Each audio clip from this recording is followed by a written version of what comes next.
Hey y'all, my new film, I Love Boosters, recently premiered at South by Southwest in Austin, Texas. And I did a special episode of Baby, This is Keke Palmer with my castmates. You may have seen online that during the taping, a person proposed to me and was eventually removed by security. I was definitely surprised, but my castmates and I did our best to respond with empathy in the moment. I know it was unexpected and concerning for many people in the room and for those who have watched online since, so I truly appreciate everyone who has reached out and shared love and support. We live in a time where parasocial relationships are a very real part of being a public figure, and it's important that kindness and respect exist alongside personal boundaries and safety. I hope the emphasis of this episode stays on the conversations we're having about I Love Boosters, because I'm so excited for y'all to see this new film. I will always appreciate you for having my back and caring about me. Thank you. What would be your biggest challenge in a job like this? I shop here a lot, and I feel like I should have it all. Just want to take it all home, eat it up, and shoot it out my eyes. I just feel like, give it to me. It's mine anyway. That is such a good answer. What's a booster? Somebody that steal clothes from the store and sell it at a discount price? It's like community service. I call it triple F. Fashion, forward, philanthropy. I know how to spell philanthropy. Branding, though. Together, we empty out every single Metro designer in the Bay Area. It's the Velvet Gang. They're boosting from my stores. Missy Smith knows we exist. They take my and sell it because they're low-class urban bitches. With all due respect to urban bitches.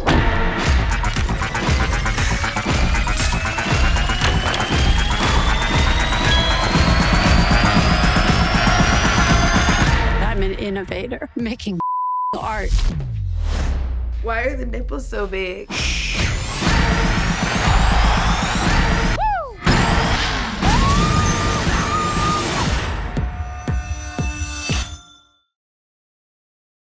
What is up, South by Southwest? I am so excited, guys, to be here with you. My new film, I Love Boosters, directed by the brilliant Boots Riley, has just had the world premiere here in Austin. What did you guys think? Did you check it out? If you haven't seen it yet, the movie follows a team of professional shoplifters engaging in what we call fashion-forward philanthropy. Okay, stealing from a fashion mogul to send a message about power, money, and consumerism. But the best part of making this film was getting to work with some truly incredible women, and I am so excited to talk with them about this movie. So please welcome Demi Moore, Naomi Ackie, Taylour Paige, Papi Lilio, and Eiza González. Oh my gosh, this outfit. Girl, I just live. Hey, boo. Come on, hat. Hi, Bookie Boo. Yes! Please give another round of applause for these beautiful girls. Hello. Is everybody being like, let's switch? Sorry, they told Musical us 17 chairs. times our seats. We're not I do women feel in like STEM. we have a lot of pressure with this movie since it's all about fashion to really show up and show out, but you definitely did.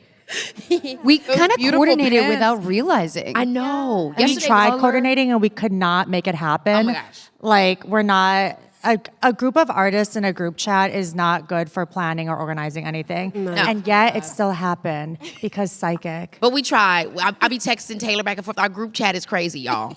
You know, we did the best we could. How you guys feeling after last night? Everybody got to see the movie with people. Like, we've watched it before, but it's different when you get to watch it with an audience, especially like one like South by Southwest. It's like the perfect audience. So how do you guys feel after just getting that reaction? Everybody's favorite. Wonderful. It was wonderful. I feel like it was really electric. I just don't think films come to life until you see it with an audience. It allows you to forget that you're on screen. Yeah. Which is a really, it's like a really nice It's thing. easy when you're watching yourself. Yeah, exactly. No, but it was incredible to feel the response and also to be part of a film that you want to see with an audience. Yeah. You want the communal experience. You want to look to your neighbor and go, holy Yes. Yes, I felt the exact same way. I was just waiting for everybody in the theater to get to that Lakeith scene. Me too. That was me the whole time. Like, just wait till y'all see. You know, Boots Riley. those teeth on the big screen, the dripping teeth. Yeah, the dripping teeth. It kind of had multiple. I feel like our movie has multiple movies in it. Like, because when people hear me talking about it, they're like, "I thought this movie was about boosters." That's what you think. There's so much more going on. Okay, Boots Riley doesn't just make movies, right? He builds worlds. I mean, they're creative and they're surreal. What drew each of you to this story, and what's the statement you feel like the movie is making? Well, They all turn around.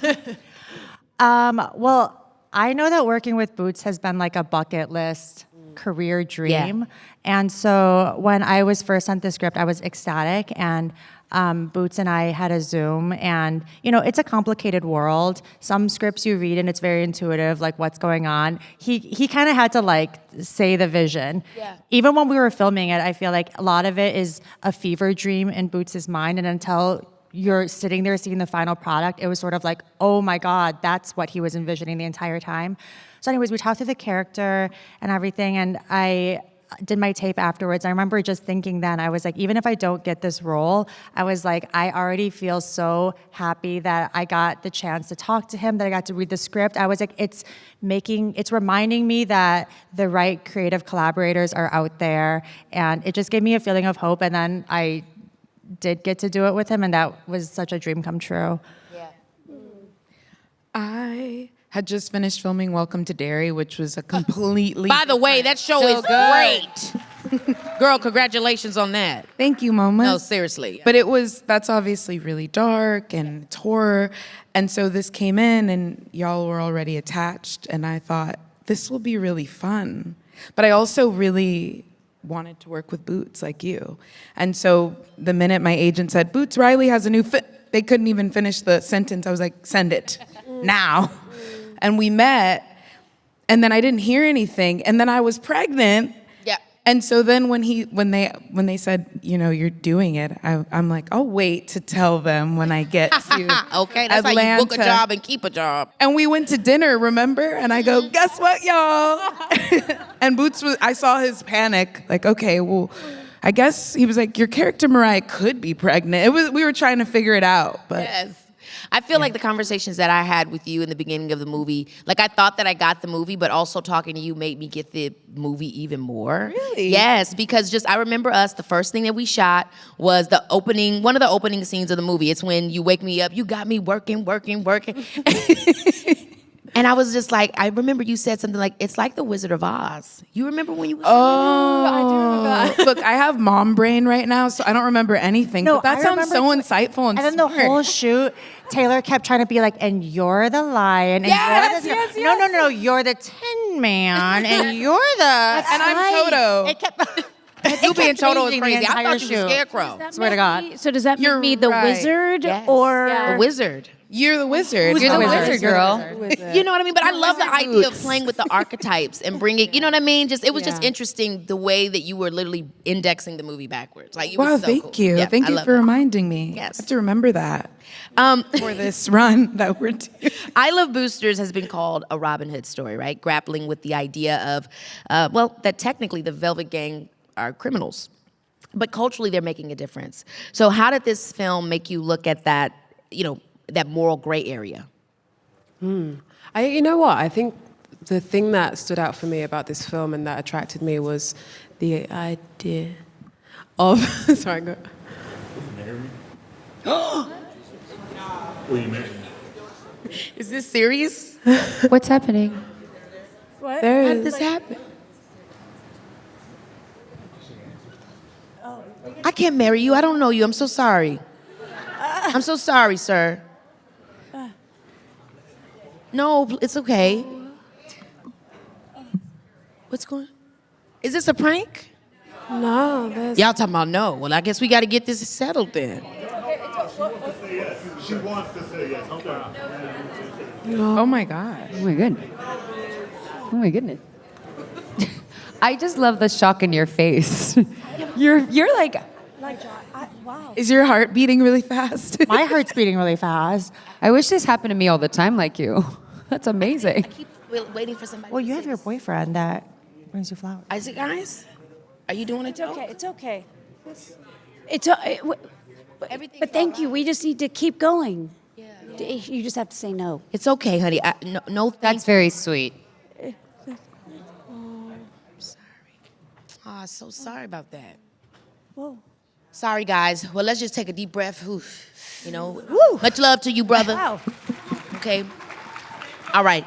Wow. So let's get back into this. You know, we in hard times. For a second, I was like, oh, yay. And then I was like, no. Naomi, please, I can't. Is this, Now it's not time for nuance.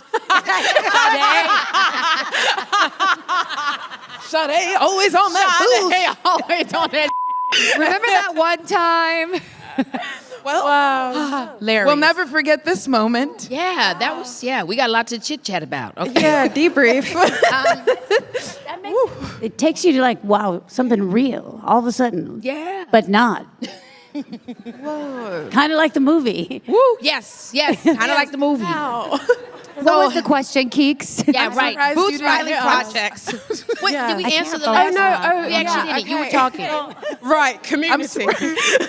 But I'm surprised you didn't hit him with the sorry to this man.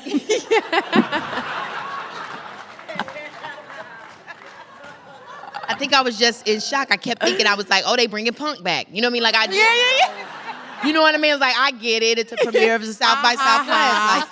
Like, that was crazy. No. Yeah. I don't even know. Okay. Yeah, we're back. We're back. We're back in the room. Whoa.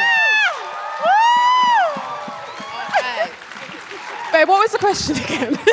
Let me get my life back. About what? Well, just the moral gray area of the film. We have the girls, they're essentially criminals. Right, But culturally, right. you know. So I think the thing is that like, I remember, obviously I'm not from the States, right? And we didn't call it boosting back home, but Walthamstow Market at school time or at lunchtime or whatever, we go down the market and you're seeing high-end stuff on the market stalls that literally were in the shops next door, which is crazy, but like, it was the thing that we could afford. It was the thing that gave us an access to a world that we didn't have. And yeah, it's great, but it's also community. It's also like, it feels like someone sharing something with you that you can aspire to and you can have a little bit of to create your own vision of yourself, which kind of leads to power in a way. And there's something so special as well. And even though it's great, yes, about how you can take little bits of everything and you turn it into a culture. And that is what is special about working class, being of a marginalized community. You take little things and you collect them and then you make them into your own, and it's something that's actually really inspiring. And the cost from the big man isn't as big. It's not that big. They take more than we get. So I think it's justified. Okay. Yeah, girl, preach. Okay, Anybody want to add to dissertation. that? I mean, she really did eat it. The thing in watching it last night with the audience that really moved me was seeing the shift from a singular focus for oneself versus the collective focus of people coming together and the impact we can make when we're not just working for our own self. Yes. And that for me was, like it was deeply moving. I remember last night when I saw you at dinner, it had a greater impact than I even realized by seeing it with an audience. Yeah. And the importance of that.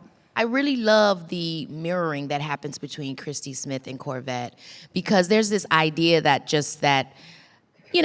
Christy is the bad guy, you know what I mean? And that could be true in many ways. But you also see Corvette go on this journey where what would it be like if she had a chance to be on top? And she has to look around and she has to go through that transition in the movie where she's looking up at this person that she's mimicking and that she wants to be like because she aspires to have success. But at the same time, she's slowly forgetting the people around her. They've now just turned it into the background to her foreground. And so we get to see this reality that I think is so important that, you know, no matter where you're standing from, integrity is something that you have to be consciously thinking about having in every single, whether you're on the top or whether you're on the bottom. And the people around you, they're not just here to support you, but they're here to exist alongside you.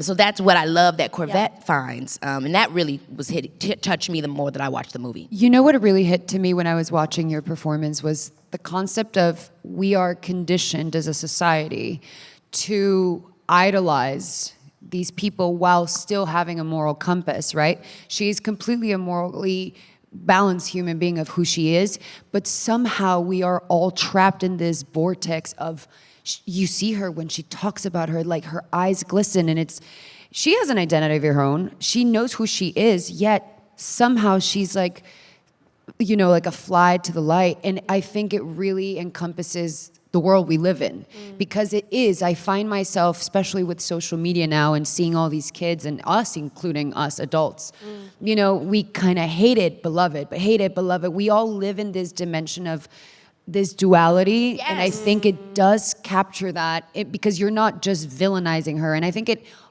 I have to say, it owes to the performances as well that everyone brings. It's very nuanced. It's not linear, like she is the villain, we hate her. It's, I want to be her, but why do I want to be her if she is this version that I hate and I'm fighting, but yet I still want to be her? And I think we can all see ourselves in those moments throughout life. That is the real human experience. And I think what Boots is really good is understanding society.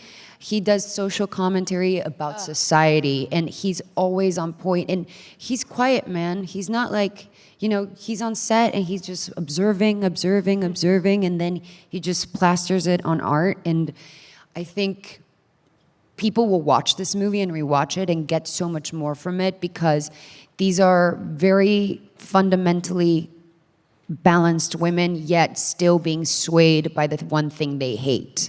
And we can all relate to that, I think. Well, we all have a sense that it doesn't have to be this way. And we all are victims of it, but also benefit from it. I mean, we critique America, but we all benefit from being here also.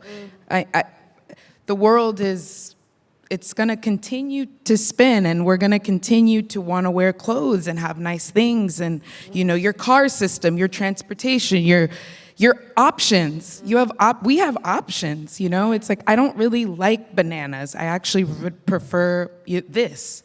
And most of the world doesn't live like that. Most of the world doesn't have options. Most of the world has one pair of shoes, you know? And so it gets really, it is this kind of, the big I think that conglomerate, awareness is very important. You spoke to the duality of it, and that is the duality. Because the moment that Corvette meets Tian-Hu, did I pronounce it right? Yeah, you did. Tian-Hu. Because I kept acting like John Hughes. It was like my accent wasn't correct. So Tian-Hu, you know, the first thing after we one see of my chickens, John Hughes. Yes. Well, so my partner's name is Jian Hu, but you know, you're on set. Everyone's can John Hu come to? We need John Hu, right? So then it became John Hugh, which turned into John Hughes, and then now I'm John Hughes, and so I raise chickens, and so one of my chickens is now John Hughes. Period. She's a gorgeous Silky. I think she's also autistic. Fabulous. Yes, and also, but she was also, you know, like. I think she's now becoming a bit of a bully. It's a whole thing. She was kind of bullied as a young chick, and you see like the cycle of violence, hurt people, hurt chickens, hurt chickens. That's John Hughes, and that's also Boosters, so you know. But Poppy, everybody. This was us on set with her. It's stand up, nonstop. I just, like, I think it's so iconic that, like, I mean, we have a whole sequence where we're fully in China. And I feel like this entire movie works without us having to go to China. I keep saying that Boosters, to me, feels like it's a movie that is Trojan horsing a story about class solidarity and class struggle. And you could have kept it just here. There's enough between the Velvet Gang, between Christy Smith, about, you know, the value of material goods, what options someone has given the choices in front of them, et cetera, et cetera. But he took it all the way back to, like, okay, we're talking about clothes, talking about choices. Where is that coming from? Yes. And who is making that? Because we're all the star of our own story, and we're all on one side of the same contradiction. Yes. That goes both ways. Because the moment that Corvette, I like that Corvette isn't just the underdog. The moment that she meets Yan Hu, she talking about, yeah, that's good. This is what we gonna do for me. Right. That's what she pulls a Christy Smith. That's right. They're at that table. Yes. We watch the whole Forehead movie. It all goes down. We see John Woo's storyline, and the first thing Corvette says is, "That's great. Give me the machine." I got some stuff I'm trying to do, and it's not until Eiza, your character, where we actually the whole movie. She popping out the window. She's saying, "Hey y'all, message. I'm here to tell you that finally Corvette gets it. We all are the star of our own movie. We all got to struggle. We're all the villain in somebody's world, and we all have a vision we're just trying to bring to life. And I think that awareness is what helps us. It doesn't change everything, but it can at least help us to see each other more fully, you know? That's why it's profound when Christy says, "You're just fighting yourself." Yes. True. I love when we get a, woo! I will say, though, I do think that in her heart that Jiang Hu is a revolutionary, because I've always thought, think about it, she gets her hands on a teleporter, and instead of being like, I'm gonna rob a bank or like whatever, or even just take these clothes and try to resell them and do whatever, she says, we're gonna use these clothes as a bargaining chip for labor rights and for us to unionize. It's absolutely fabulous. You know, I was like, oh, this girl isn't thinking in terms of capitalism. She's actually like thinking in a human-centric way. And I feel like that twist is like you were saying, when Corvette hears about this, her first thought is to do an exchange, is to perform capitalism. Totally. And Jiang Hu is like, I want to make sure that like my family members stop dying from the like, you know, the sandblasted denim. Your great point, Taylor. You know, everybody has a different vantage point from what is around them and what they know. That's why I do feel like it's such a great power when we can create art that impacts or moves the way that people think and reaches us from different vantage points. We go online, we could see somebody else's world. We could see somebody's perspective. I mean, I take it back to MySpace. Tom just wanted us to see somebody's space. Tom. He just said, because if you see their space, you might understand things differently. God bless Tom. He didn't foresee Sitting algorithm. sideways, Tom. Is Tom. You know, we love Tom. He just taught us how to code and bounce. Rich on an island somewhere, probably. Okay, out of the way. Right. All right. On an island. Boots always holds up a mirror to society. And there's a lot that he's showing us with this movie, but what do you think he's saying about the moment that we're living in right now? And I know we said a lot of it here, but maybe in a few words, what would you say he's trying to say? I think he's saying that borders are not real, and that the thing that unites us all is class struggle, and that it needs to be a global international movement. Personally. Yeah. 100%. And as she said, everyone's their own sort of revolutionary. And I think that we can kind of, as a society, I mean, it does blow my mind, because we did film this movie how long ago? 2. And the timing couldn't be more exact. Like, Yes. in this moment, it feels like he filmed it 2 weeks ago, and he was like, this is the time to drop it. And that, I think obviously it's a foreshadowing. I think we've all been seeing where we're heading towards, slowly but surely. But I think, you know, again, I go back to, he's a person of the people. He makes movies for people, for audiences. Boots is not someone who's like bothered and flustered about what Hollywood wants, clearly, as you watch that movie. And, you know, I think that's what I appreciate about him as a filmmaker, is this man who has something really important to say outside of the system.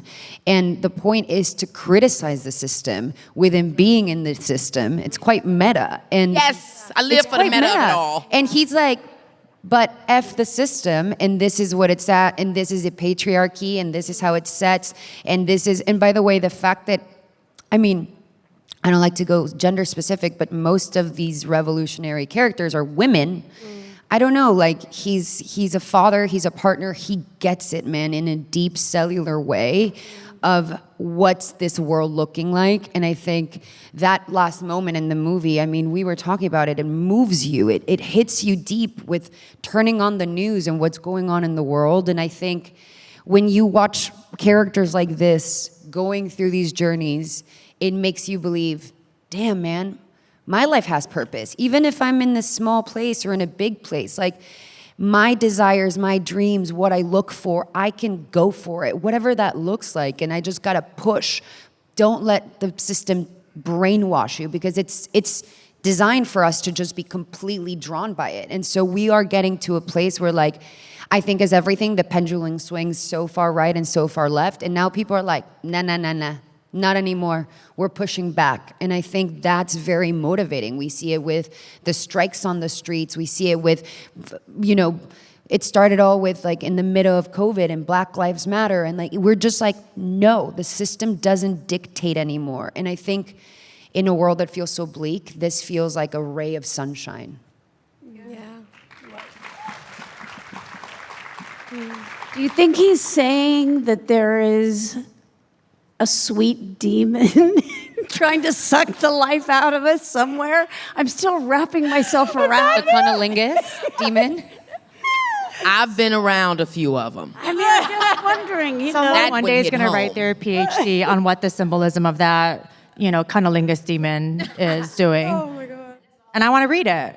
And I will say to what Eiza was saying, there is an irony about a film which, I feel like fundamentally is about class being told through Hollywood. And I feel like that irony is like really not lost on any of us. But I feel like that's also what makes this special, because it's not just the kind of art that Boots makes. Part of my excitement about working with him is also about who he is as a person. And, at his level as a director and where he is in Hollywood, he has never shied away from like being politically outspoken, regardless of the repercussions. He was one of the first, I think, that was outspoken about Gaza and Palestine and the genocide. And he has never wavered at all. And I think he did that knowing that there would be a cost and not knowing what. So I feel like that plays into the miracle that like he has gotten all this support and this film has gotten all this support. And sometimes I struggle too with like artists who I feel like are doing a lot of important storytelling with their art, but then in their personal life can't follow that moral code or, take the same kind of risks. And I just feel like Boots is like It's not a performance. It's who not he at is. all. You know Yeah. what I mean? And at the end of the day, And I admire that a lot about him, and I feel do proud too. to work with him. I do too, because the truth is the truth. It's always be the truth, whether you acknowledge it or not. And that's how he lives his life. He's just speaking his truth. And so how could you be mad at somebody that knows their POV and is sticking to it, And Boots is, I feel his baseline is still all with an open heart. Mm-hmm. So we have these conversations and we could disagree or he could, and there's still just this openness. And I wonder what that would be like if all of us have different brains and different upbringings and different perspectives and the way we see, we're not supposed to see it the same. I mean, we're diverse in the way that we think and the way that we profess and what we like and what we gravitate toward. But what would it be like to sit with that with an open heart? Like, what would the world be like? It's like, I don't really agree, but I'm gonna open my heart to you. And now you open your heart to me. We could do something with that. That's community. We could do something with that. Got you. Baby, this is Keke Palmer, yeah. You know your girl loves to travel. Some of my favorite trips have been with my fam to far-off places like Rome.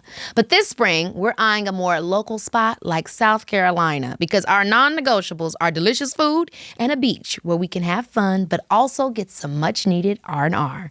And when I'm planning where we're going to stay, I'm not only thinking about logistics like where is everyone going to sleep, but also how can I really experience the place I'm visiting? That's why I book a stay on Airbnb for family trips. We get to stay in neighborhoods where locals actually live and really connect with the city through authentic experiences. Plus, everyone can spread out with separate bedrooms. Like, my son's bedtime doesn't have to be my bedtime. And we've got a real kitchen to cook some meals together if we end up staying in. It's also way more cost-effective than booking multiple hotel rooms. We all get our own space, but still come together to create those genuine memories. For that kind of trip, hotels just don't give us what we need. Find a home for your next family adventure on Airbnb. I mean, you guys could see, my next question was, what were the vibes like on set? You could see this what the vibe was like. We were always talking, having some, and honestly, it could have been about pizza. It could have been about the State of the Union. It could have been anything across the board, but we were always having dialogue, and it felt really good. And we were also excited when Demi came. We were like, what y'all think she gonna be like? How you think she go? I can't wait to see what she wearing. What you think she gonna kick it with? Is she gonna talk to it? She came right, sit down in the middle of the floor. She was like, hey girls, with her little pup. How's it going? I'm so hyped for the movie. And we just would get into it. I mean, do you guys have a favorite moment or a favorite day that you remember on set? Naomi looking back. I'm like, They blur into one I day. have a fun memory. It was kind of, sorry, I can't share what was shared, but you shared a story, and then you shared a story, and we all collapsed on the hotel He was talking about floor. boys. no, I don't remember. When we don't came need back, we to- got back. Oh to no, it was the hotel. tea. It was the tea And that it was the let me tea tell day you in a one pink thing look. Is that Eiza has tea. But also because I was pregnant, baby's pushing, I peed on myself in the hallway twice in this film. Once on set and once in the hallway. I was like, you guys, We were I can't. collapsed I can't- on the floor. I We can't could with you stand guys. from how I much we don't have a pelvic floor. Please. If you only knew I do what was feel being talked like, about. I do feel like this doesn't happen often, but I do feel like we was telling each other our business on this job. Like we don't, like y'all know at your job, whether you're on set, whether you're in an office, wherever you are, these are my colleagues. Yeah. But then there'll come a moment where it's like, these is my. You know what I mean? We were Kenny and I know so much We're about y'all Keke. life. Y'all know so much about We my were life. getting into it. Yes, Yeah. I loved it. Really were. Oh my! And by the way, you were pregnant on set. You now have your baby. Yeah. This is incredible. He's in the movie. That is an amazing Girl. story. Do you guys remember when the doctor came and made us hear the heartbeat? Yeah. The doctor came. Our set. The set nurse. The set nurse. Yes. She also happened to be a doula and midwife, and she let me hear his heartbeat all the time. And there was once where we were looking for it, because I'd get a little panicked, and the girls would start talking, and all of a sudden, boom, boom, boom, boom, boom, boom, boom, boom. Can I just say, I'm not being funny, right? I've met him twice now. Oh, and I was there for when you were in labor. You both sent me a video right before I was I was in LA and I was like, hey, can I come around? I want to see you. You saw me? Yeah, you saw me 2 and days Taylor was before I like, popped. yeah, sure, yeah. No, I think I'm in labor, but like totally come around. I was in labor. I was Humpty Dumpty. It was, whew. It was Humpty crazy. Dumpty. I was Humpty Dumpty, girl. I was about to roll down that hill, right? I was Yeah, no, big. you were huge. My biggest memory of this movie is Taylor in that like big titty onesie. Oh, we love that. I Her have playing a with the million nipples. photos of her on my phone with those. And the other day I was going through it and I just have your titties there. Not her titties. Who made that? Not her titties, which I would love, but it wasn't that. No, it was that suit. It's so funny. Like the idea of Boosters is Taylor in that onesie walking around like rubbing her belly. It was giving me it was letting me, get used to the idea of being, more womanly, more voluptuous, more areola. How do you feel about that time now? Looking back at the movie, how it's impact, the work we were doing, but also like in your now new mind, because you do. I mean, anybody in the audience with kids, moms, you're not the same person you were before the baby. You know what I mean? And so, how do you feel about that time and compared to now? I'm so grateful to all of you. I feel you raised him in there because I laughed so much and he's so happy. It makes me cry because he's so happy. He's so healthy. He's so beautiful. Really. And it really, birthing him initiated me into this life that I've always wanted for myself. And I just feel I'm finally living inside my life. But you guys being there with me, it was just so amazing. We just laughed so much. I mean, I think my belly, he was in there probably like, Okay. Yeah, you were Like, all happy. right, it's really funny. Like, I want to sleep now, you know? But that's how he is today. Yeah. He's always in on, I'm laughing and he just starts giggling. It's just incredible. It's incredible. Kids do have this really incredible power. You just said something quick, and I want to pull it out because just make sure everybody heard it, is that now you're living inside your life. You know what I'm saying? Like kids really, especially when we're in our kind of industry, and look, in our kind of world or in our kind of country, whatever, where, you're working, everybody's hyper functioning and trying to do it right and get it done and be the one and get the job. You know what I'm saying? You end up just like, who am I? Because you're just the thing now. You're just the product. You're not a human being, you're a human doing. You know what I mean? And so I know for me, that was really big when I had my son, of just like, because my son, he's just being. That's right. So then you start being like, well, damn, I want to be like you. Yes. My son will be like, no. It's so true. I had to turn that damn boss baby off. He was learning too much from that baby. Boss baby. Walking around acting like Alec Baldwin. Sit your ass down. Seriously, he'd be like, absolutely not.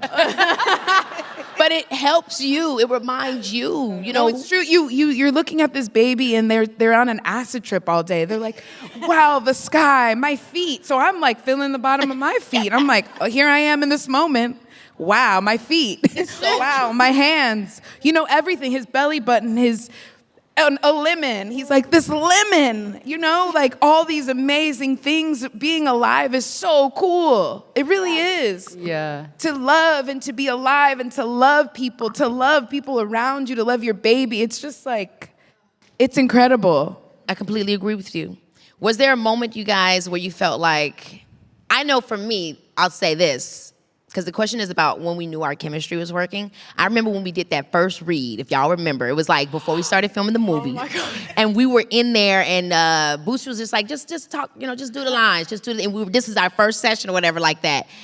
And I'm a very rhythm person. I don't care if it's comedy, I don't care if it's drama, I don't care what the material is. I'm just always hearing the voices as like beats, it's like music in my ear.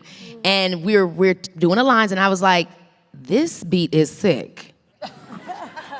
Come on, I want to take a ride in a disco stick. No, I'm kidding. Yes, I thought you were going there. But I was like, how did you know we were going to sound like this? Not even how did you know we were going to act like this? Like, Right. How did you know we were going to sound like this? Because we were like, ping. It's just like now. It's like ping, ping, boom, boom. And that's when I knew, Boots is not just like a great writer, director, but like this casting, like we match. Yeah. That's when I saw it. Was there a moment or a scene where you guys felt that? Well, because we didn't even do a chemistry read beforehand. And the thing about this rehearsal, in quotes, and heavy, heavy quotes, is that it was 3 to 4 hours long.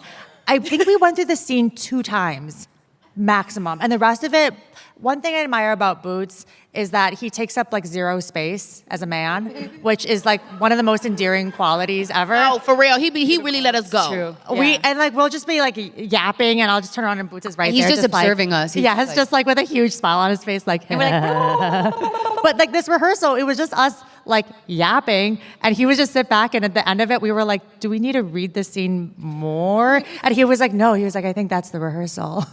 And we were like, okay. He has this quality of seeing people, and that's not easy. And we see it, obviously, there are directors that have vision, and some that follow the pattern of what the industry tells them, and they're like, she's the cool girl, or that's the cool person, or she's what people are gonna be like, thumbs up, and he just doesn't care. He's just like, who are you? What's your deal? And I felt that, like, when I watched all of you perform, he sees you. He's not trying to impose into you. He's just letting the collaboration exist. And you see it. Like, I really want to highlight this. It's not a casualty that most of the performances are good. That's not a casualty. That's not, oh my God, everyone's amazing. Because a lot of these actors go on to other movies and they don't get the chance to get these performances. Why is that? Because you have a director who's imposing into you, and not a director that is want to collaborate with you. Preach. And that is a ginormous difference, because you see, who the hell would think of me as a goth, like, physicist, knowledgeable, like, nobody. Conspiracy theories, yeah. And then he's like, I see something, you're a fighter, and I feel that way in the inside. I feel it, but no one sees me that way. No one sees like you like that. You know, they're like, she can really bring this layer into a whole other, and that is just a blessing. It's like the most, like when you leave the set and you go home and you watch this movie and whatever the movie does amazing, and hopefully it does amazing because you're all gonna go watch it when it opens. But okay, come on, May 22nd. because you're gonna pay and bring all your friends. But my point is like, you're just like, God, thank you for giving us a director that sees me and sees what is my voice wanting to say as an artist, as an individual, as a moral compass. And that, man, is like gold. And in every movie you see Sorry to Bother You, you see obviously Virgo, there is magical performances. This is a man watching you, listening to you and saying, bring it on. To that point, what about your characters do you relate to the most? Or what were you zeroing in on in their story that allowed you to have empathy, compassion, and bring them to life? Baby, this is Keke Palmer, yeah. Y'all, I have questions about everything. What should I cook tonight? Is it jacket weather or am I overthinking this? Should I take that opportunity? And I've been using Claude. It's changed how I make decisions. Because here's the thing. Most AI just gives you information and that's it. Claude actually helps you decide, think things through fully, and take action. Like when I'm prepping for guests or trying to figure out whether something I read is legit. I'll go back and forth with Claude, and it won't just hand me some surface-level answer. It pushes back and asks me what I mean. It treats the question like it deserves more than 30 seconds. I also love that you can now connect your health data to Claude through Apple Health. And when I'm trying to figure out if my sleep is off, Claude helps me see the patterns. Try Claude for free at claude.ai/Keke Palmer and see why problem solvers choose Claude as their thinking partner. For me, I'm ever the realist. I'm ever the realist. I think Sade has a kind of, she's extremely grounded. And I think that was the thing that I was like, oh, I understand that. Like maybe it's maybe it comes with age and stuff, but there's this sense for me of like, what you see is what you see. I'm a very say what you see type person, and I know the truth, and if it's evident, then I do it. And I think Sade has a grounding energy in the film, but especially for Kuvert, to bring, you know, it's such a special thing, ambition, and it's such a special dream such a special thing to have dreams, but that has to be grounded in reality. That has to have a sense of what does this not just do for me, but what does this do for everyone? Like I remember even wanting to be an actor, and at first it was like, I want to be a star, you know? Oh my God, the red carpet and all of that stuff. And then you go, oh wait, no, this is a service. I'm providing a service that potentially, if I do my craft right, opens people up to empathy, opens people up for discussion, and that is the richness of the thing. And so in a way, bringing it even back to the film, it's like this skirt, I don't know what it's made of, let's assume it's silk, right? This came from a worm. Someone's hands were on it. Wow. It transported on a cargo ship or a van, and then someone took their hands and they sewed it and they thought about how to cut it, and then I'm wearing it right now. All of those things are so important, and I think when you're grounded and you have a sense of where everything comes from and where it should be going, you can have a real access to the world as it actually is instead of an illusion. Yes. Yeah. Well, you're really good at this. And I want to hear what everybody says, but I do feel like the reason why I asked this question is because I see all of you in your characters. Now, you guys are all acting boots down. You know, you created a different reflection of this. It's not like you went to work and you were being yourselves, but I see that quality in you. You are so grounded. You know what I mean? And you were grounding for us all on set. I know you probably was side of us leaning up on your shoulder because you are very much that person that just gets it. And you don't say everything you know, but you know what I mean? That is her, Because you don't even want to put that on nobody. But it's like when it's time, like Sade in the movie, when it's time to get real, because, hey, you need to wake up, she'll say that. And that you do have that soulfully grounding energy where it's like, I'm going to chill. When I need to speak up, I'm going to speak up. You know? And we saw that side of you in this role. Yeah. Thank you. Anybody else? I mean, for me, I feel like he gave me a chance to play somebody who is so not me. And that was the excitement of this exploration of then being able to take this kind of extreme narcissist and find a way to bring a thread of humanity that I believe we all come from that sometimes gets lost as we're in the pathway of struggling. Like Christy, really does believe in what she's saying. And has lost sight of others, but I think really cares. But the idea that he actually saw me, one, to be able to do something that was comedic, that was just so out of the box was what the joy and excitement of this for me. That it so wasn't me. The part that I will say is similar to you, to Christy, Tell me. is you're brilliantly gifted. Watching you act is a gift. Oh my God. Because I'm so serious. You guys. Because like that moment when they're like, when he does the Christy Smith breakdown and she was a mad scientist and blah, blah, blah. That's how it was watching you act. Your subtleties, the way you shift your eyes, the way you brought your gestures, your attitude and movement with Christy Smith, all of that. Arm, the right? gestures. Yes, that was all hands. mathematical. That was all mathematical, but I mean, sure, for you, this is just what you do, this is what you see and what you know, but when people are when we're observing you, me and Taylour would be like, you see that you went off. Like that was so cool. I love that she added this nuance. So it's like, when you do something so effortlessly good like you have for so many decades, sometimes people don't know how hard it is. That's it. She has that commanding thing without trying. Yeah, and she that's really the does. part, that's the Christy Smith element, is that no. She's doing something that's not easy to do. Yeah. I remember, Demi, your last monologue when you were being, like right before you're taken away by the guards, when they turned the camera around and it was me, Taylour, and Keke watching you do it. The three of us were just like jaw open. Like we weren't even being good scene partners really, because we were just like, And the feeling I had was, I was like, there are people that are talented and that are stars, and this is a star. That's it. That's it. Like, Yeah, to me, totally. is a star. It is what it is, Well, I will say, I came in, you guys had already been shooting, and I came into like an open door of welcoming that gave me permission to also be more brave and to take more risks, because you guys were all so loving and kind and warm that it made it really easy. There was no ego that I came into. It was all just open heart.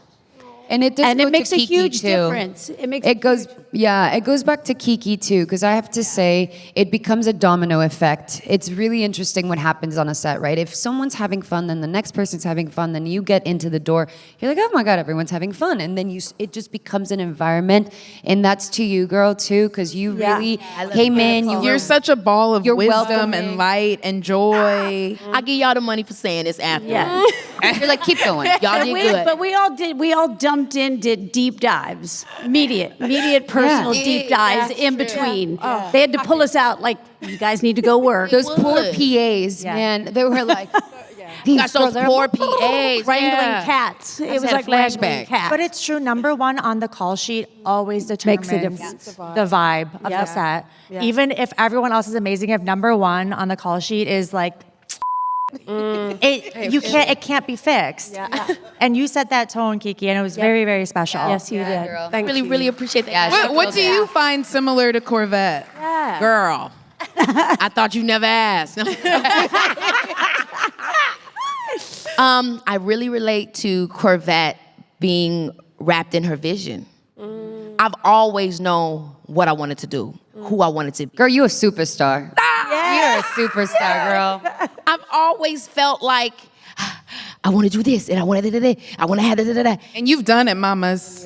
You've done it. She really has. But like my Sade You're says, like my Naomi always says, every time she sees me, she touch my leg and she say, "How you doing?"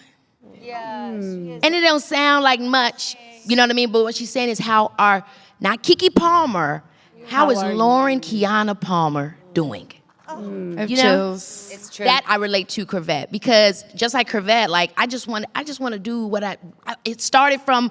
I want to do something that I can enjoy and I can also help my family. Yeah. You know, and then you become something. Yeah. And then it's like you got to always make sure that you know this is why I did it. This is what. And when it doesn't feel like that anymore, I don't want to do it anymore. When it doesn't feel like community, when it doesn't feel like me, I got my Velvet Gang. They all in the audience. When it don't feel like that, then there's no point to do it. And so I really relate to Corvette. What you were saying in the beginning, like we are all in this world trying to make it, and we got to always make sure that our integrity is always maintained on that fight, on that rise, to be able to do what we're trying to do for our community. The community still has to maintain the core. And so that I really relate to that, to Corvette. Want to be great, but not wanting it to cost her ethics or learning what it means for it not to. Yeah. That's important. So. Yeah. You guys, we can go straight to the game because I only got 1 minute. I wanted to hear briefly your connection to y'all characters. I think, Mariah, I always think that things could be better and that we should be having fun and to love your friends and those around you. And I think Boots said it, but something my husband said to me a few weeks ago, he's like, you know, one of my favorite things about you? And I'm like, what? I'm scared.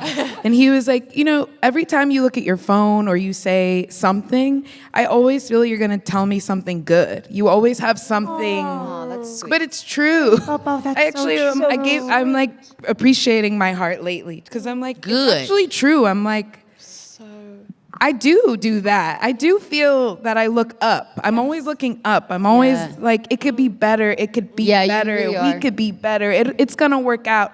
And I really believe that. I have faith. I do have You faith. find the glass half full. I do.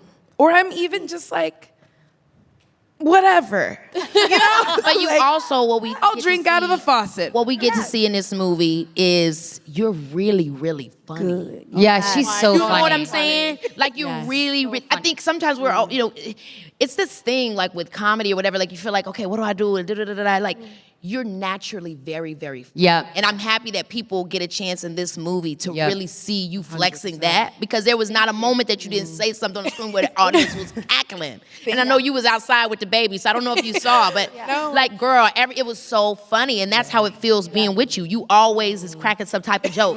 You know what I mean? Without trying, too. Without trying. So funny. Oh, well, thank you. Yeah. Poppy? Well, okay, well, first I need to wrap up one more thought about Demi because I need to say this on the record. I told her this in person already, but I did tell her that Demi has a chokehold on Asian aunties. Oh my God. Okay. There is nobody in Hollywood that they love more than our girl Demi Moore. My mother has never been more proud of me or my career than knowing that I was in a film with Demi. And that is what, you wanna know what the WeChat aunties are saying in Minnesota right now? That Tylee Quinn's daughter is in a movie with Demi. She has never once talked about any other job I've gotten, anything at all. And I don't know why, I mean, obviously you're a star, but it's just like for some reason through the cultural ether or whatever, there's only a couple for real. people that have broken through. Yeah. And it's a short list. She on the black aunties too. Same in Yes. Mexico. Black aunties too. icons. Yes, it's true. My mama love you down. Yes. What's the haircut? What's the haircut? It's the ghost. It's the ghost. Of course, It's it's ghost. ghost. It's ghost. It is It's ghost. you, Yeah. baby. But that ghost roll. but there's a Ghost name. roll. Oh, What's the name of the haircut? the Okay. My mom in the audience talking about I go back to General Hospital. Oh, God. Love you down. Like my soundtrack growing up was "Oh my love," my mom weeping, weeping.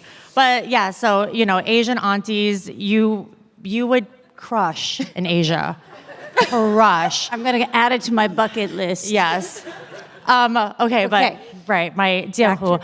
I feel very connected to her. I think that we both like have a heart that cares very much about social justice, and I really feel like the journey that Jianhu goes on through the course of the movie is a little bit the emotional journey I went on, maybe like in my adulthood through my 20s to now, where, you know, she starts off very idealistic, and I think she has this belief that like that we can change the system from within. We can use bargaining chips. We can like use our power to, and that's true. And also, she gets to a point in the film right before we go into the fashion show where she says, like, Christy Smith, like, let's kill her.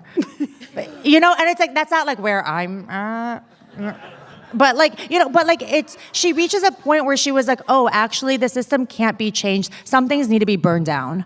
Yeah. And I think I had a moment too where, you know, and I think I'm still grappling with it and wondering, but like, you know, like empires fall. Yeah. Especially when they're not doing right. Yes, and sometimes they have to. When you're not doing right, again, the truth is the truth. No matter what day of the week you decide to acknowledge it or not, coherence is the center. If you're not moving coherently, things will collapse. Or maybe your building is built sideways. Okay, and now people can't stand up straight. We in a Decadian tower like this. Truly. Messing with you because you didn't want to respect the rules. You got to respect the rules of life. If you don't, things will break. You have to respect it. Yes, and I think that like, at least for myself, I think when I went through that, there was a moment of like hopelessness and helplessness of being like the ideals I held onto before. I don't know if those things can change, but like I think similar to Jian, who like she finds her fire again, where she was like, okay, I'm gonna let this motivate me. Let's take this down. And I feel like you really see that with like, you know, I think Jianhu and Corvette have like a shared thread of being like, you know, Corvette wants to play the game, wants to be the Christy Smith. Jianhu wants to bargain with Christy Smith, wants to like ask, and at one point they're just like, no, actually, I think we need a, like, the dictator needs to fall. Yeah, and the system doesn't. I know they want me to leave. Okay, dang. I heard you. It literally says, please wrap it like, please, in different bold colors. That's crazy. They highlighted it. They changed 7 different tones. I Love Boosters is funny, stylish, rebellious, and full of ideas about power, fashion, and who really gets to control the story. It was an incredible experience making this movie with these amazing women and Boots Riley. Let's hear it one more time for Demi Moore, Naomi Ackie, Taylour Paige, Poppy Lee Ew, and Eiza González. Thank you, South by Southwest. Thank you, Austin. And make sure to check out I Love Boosters May 22nd, y'all. Let's run it up. See you at the theater. Bye-bye. Baby,